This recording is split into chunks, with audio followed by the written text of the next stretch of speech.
We will now discuss the common validation errors that you might encounter when reporting data to CALPADS.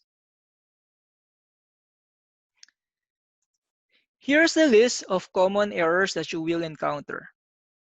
As you can see, most of the errors are fatal except for one warning.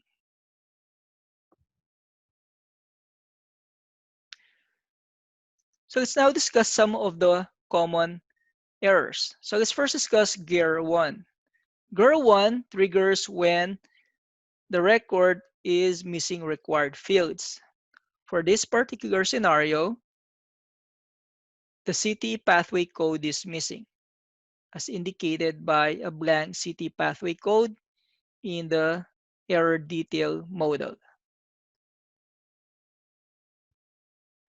To resolve this, you can just go to your SIS, populate the required CTE pathway code, and then resubmit the file to CALPADS.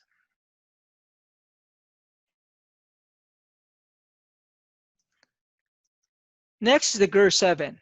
GER 7 triggers when you submit a record with values that are no longer valid in CALPADS. For this record and scenario, the CTE pathway completion academic year ID is 2018-2019. The record triggered a GER 7 because we are now in academic year 2019-2020, and so the prior year academic ID is an invalid academic year.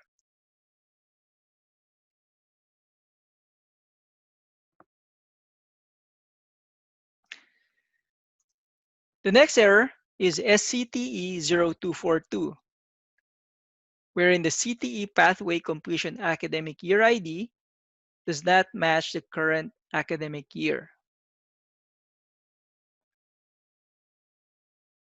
So to resolve this, if a student completed the CTE pathway in the current reporting year, then change the CTE pathway completion academic year ID so that it matches this year's academic year ID, which is 2019-2020.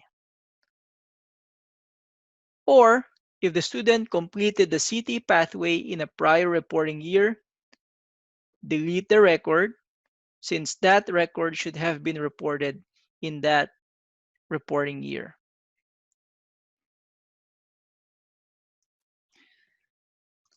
The next error is SCTE 0243, where a duplicate CTE pathway submitted for the same SSID. The cause of the error is normally that the file submitted contains two records that CALPADS interprets as the same record.